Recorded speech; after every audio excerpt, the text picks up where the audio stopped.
Allahu Akbar, Allahu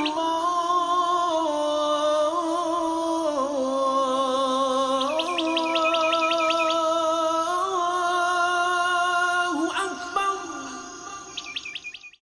أعوذ بالله من الشيطان الرجيم. بسم الله الرحمن الرحيم. الحمد لله الحمد لله الذي هدانا للإيمان والإسلام وجعلنا من أمة محمد عليه الصلاة والسلام وفضل الجمعة على سائر الأيام كما جاء في الأخبار أن الجمعة سيد الأيام. أشهد أن لا إله إلا الله وحده لا شريك له شهادة موصلة إلى دار السلام.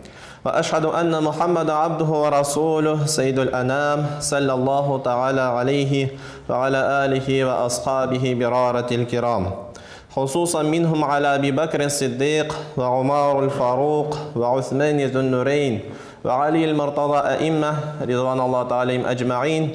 أما بعد، يا أيها الناس، أوصيكم بتقوى الله ونفسي أول بتقوى الله. أعوذ بالله من الشيطان الرجيم. إن الله مع الذين اتقوا والذين هم محسنون. Alamlarni yo'qdan bor qilgan, bizni rizqlantiruvchi, bizni to'qlantirgan, bizni turli ne'matlar bilan, turli muborak kishalar bilan bo'laklab turgan Alloh subhanahu va taolaga sonsiz hamd sanolarimiz hamda shukronalarimiz bo'lsa edi. Hamda onun payg'ambari elchisi bo'lgan, alamlarga rahmat bo'laroq jibarilgan, dunyo madrasasina muallim bo'laroq jibarilgan payg'ambarimiz Muhammad Mustafa sallallohu alayhi va sallamga sonsiz salovatlarimiz, onun oilasine xayr duolarimiz borib erishsa edi. Islom dini haqlig'iga ishonib, islom shariati bilan amal etuvchi muhtaram musulmonlar, Allah Teala kunlarimizni, tunlarimizni, jumalarimizni mübarek hamda imin qilsaydi.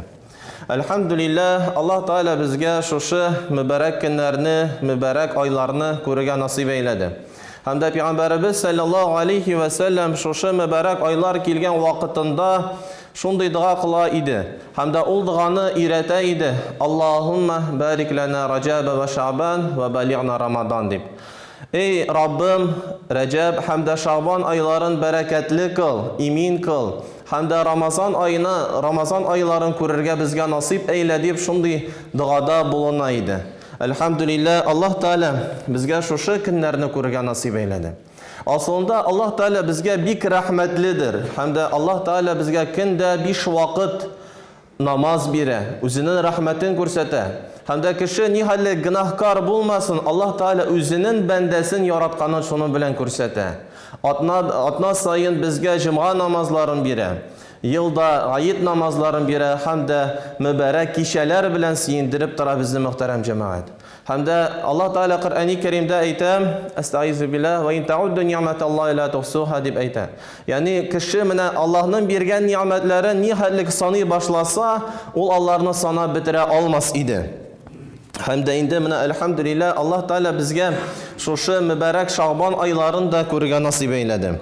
Bu ay İslam dininde izgi aylarının birisi bulup sanalır, hamda ul bir artla kelgan ish izgi ayının birisi bulup duran. Hamda Peygamberimiz sallallahu aleyhi ve sellem bir hadis şerifinde aytgandir, Recep ul Allah'ın ayı, Şaban ul minim ayım, Ramazan ul ümmetimnin ayı deb aytgandir. Endi elhamdülillah biz Recep aylarını qarşı aldık, hamda uzatıp qaldık. Hamda endi mana elhamdülillah Allah Teala bizga Şaban aylarını da ko'rga nasip eyledi muhtaram cemaat. Hamda Şaban ayında dinimiz tarixindagi muhim bo'lgan voqealar bilan da ul o'zinchaliklidir. Hamda o'z ishini oladir. Endi Allah Teala Ramazan ayında uraza tutup tiyishligin şuşu ayda xabar etadir, Şaban ayında. Hamda tahvili qibla, yani qiblanın almashinuvi da şuşu ayını buladır. Hamda muhtaram cemaat, Barat kishasi da Şaban ayına to'g'ri keladi. Barat so'zi arab tilinden alganda ul burishdan ve jazodan qutulu degan ma'noga ega. İslamda bu tushuncha gunohdan qutulu deb ataladi. Barat kishasi endi ul ayının, Şaban ayının 14-kunundan 15-kunga qarshi kisha bo'ladi. Bu yılda ise ulnaq bugün bizden akşam namazından sonra kiredir inşallah. Инде Коръәни Кәримдә Аллаһ Таала шулай дип әйтә: "Эстәгъизу биллаһ, хамим вал китабил мубин. Инна анзалнаху фи лейлатин мубаракah. Инна кунна музирин. Фиха юфрaqu куллу амрин хаким." Хамим, садақаллаху алазим. Хамим, халалны ва харамны ашыклый торган китап, Коръән белән ант итәмен. Шуннан да без ул Коръәнне мөбарәк булган бер кичне төшердек. Шуннан да без ул Коръән белән кисәтүче булдык. Һәм хикмәтле эш мөбарәк кичтә хәл ителер. Пәйгамбәрбез саллаллаху алейхи ва саллям бараат кичәсенең хасиятләре турында әйткәндә булай дип әйтә: Шабан аеның уртасында бу кичәдә Аллаһ Таала Бәни Калиб кабиләсе сарыкларының йоннары санынча кешеләрне җәһәннәмнән азат итер дип әйтелә. Әйе, әлеге кичәдә гөнаһлардан котылу иминлек кичәсе, төрле уңышлар, изгелекләр иңә торган кадерле вакыттыр, мөхтәрәм җәмәгать. Бу вакытта Аллаһ Таала кешенең бер еллык бәхет сәгадәтен язмышын билгели. Шулай ук бу кичәдә кешеләрнең бер еллык гамәлләренә нәтиҗә ясала.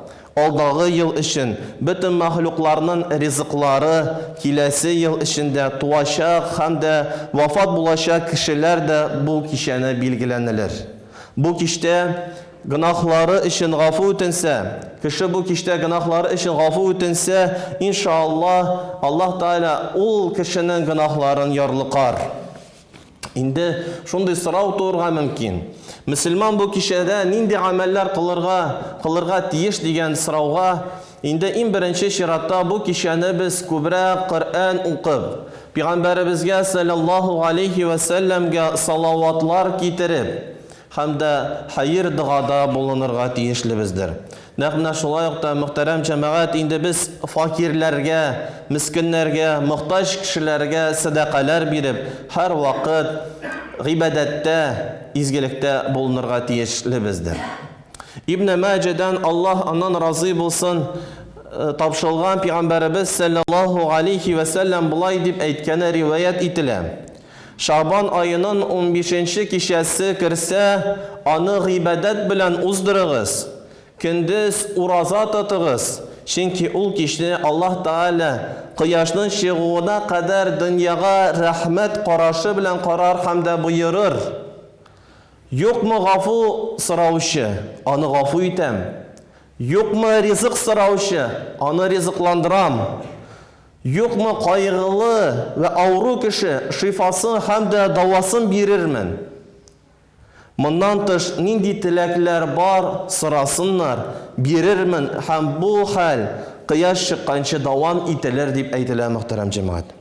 Хөрмәтле дин кардәшләрем, Барат кичәсе көнендә Аллаһ Тааланың рәхмәте һәм дә мәгъфирәтене җир йөзенә таралып торыр дигән идек. Шуңа да безгә бу изге кичәдә Аллаһ Тааланың ризалыгын алыр өчен мөмкин кадәр изге гамәлләр, нәфил гыйбадәтләр кылырга тырышырга кирәкледер. Сөекле Пәйгамбәребез саллаллаху алейхи ва саллям басым ясап үзенең бер хадисендә әйтә: Бараат сезнең өчен зур форсаттыр, зур байлыктыр. Чөнки ул билгеле булган бер кичәдер. Шабан аеның 14-ннән 15-нә булган кичәседер. Кадер кичәсе Бараат кичәсеннән зура булса да, кайчан булганы төгәл билгеле түгел. Шуңа да бу кичәне күбрәк гыйбадәт кылып уздырыгыз дип әйткәндер, мөхтәрәм җәмәгать. Шушы кичтә тормыш дигән агач селкенеп, шуннан кешенең исеме язылган яфрак изелеп төшәр дигән риваят бар. Димәк, кешенең гомере шушы кичәдә билгеләнелә. Тагын бер ел яшәячәкбезме? Әгәр дә безгә әҗәл килсә, Аллаһ Таала каршына барырга безнең нинди изгелекләребез бар? Нинди гөнаһларыбыз бар? Нинди гөнаһлардан безгә тәүбә кылырга кирәк? Мөхтәрәм җәмәгать, шушы кичәдә әнә шундый сорауларны без үзебездән сораса идек һәм дә уйланса идек. Шуңа күрә дә инде без шушы Бараат кичәсендә күбрәк истигъфарда әстәгъфируллаһ дип әйтеп, ягъни үткәрергә тиешле. Кайбер риваятләрдә әйтелә, бу кичтә Ясин сүрәсен укырга киңәш ителә. Барат кичәсендә намаз уку, изгелекләр кылу, арвахларга дуа кылу хәерле. Моннан тыш барат кичәсендә ураза тоту гадәте Пәйгамбәребез Мухаммад саллаллаху алейхи ва салламның күркәм үрнәге һәм дә күркәм сөннәте булып тора. Аллаһының илчесе алейхи салату ва саллам әйткән, барат кичәсе дуалар һәм теләкләр кабул була торган кич. Бу кичәне үзебез һәм әһлебез, балаларыбыз, туганнарыбыз өчен дуалар кылып, Аллаһыдан сорау кирәк дип әйткәндер. Мөселман кардәшләрем, Шабан аенда бу кадәр сөенечләр булгач, һәр кайсыбызга бу кичәдә уяу торып, намаз укып, Коръән укып, Пәйгамбәребез алейһиссалату вассаламга салаватлар әйтеп, дуалар кылу хәерле эшләр булыр. Һәм дә инде Аллаһ Таала Коръәни Кәримдә әйтә: "Васари'у иля магфиратин мин раббикум" дип әйтә. Ягъни мөселман кешесе ул һәр вакытында үзенең Раббына ашыгырга тиеш һәм дә изге гамәлләр кылып бер-беребез белән ярышырга тиешлебездер, мөхтәрәм җәмәгать. Һәм дә инде вәгаземне тамамлап, Абу Барк әл-Бахилинең бер сүзен әйтеп тамамлыйсым килә. Рәҗәб ул бөтен үсентеләрне утырту айы. Шабан ул бөтен үсентеләргә су сибу айы. Рамазан ул бөтен үсентеләрне, җимешләрен алу айы дип әйткәндер. Шуңар мөхтәрәм җәмәгать, ягъни вакытыбызны дөрес кулланып, Аллаһ Таала гыйбадәт кылып, тыйганнарыннан тыелып, кушканнарын үтәп, Аллаһ безгә яшәргә насыйп әйләсә иде. Амин.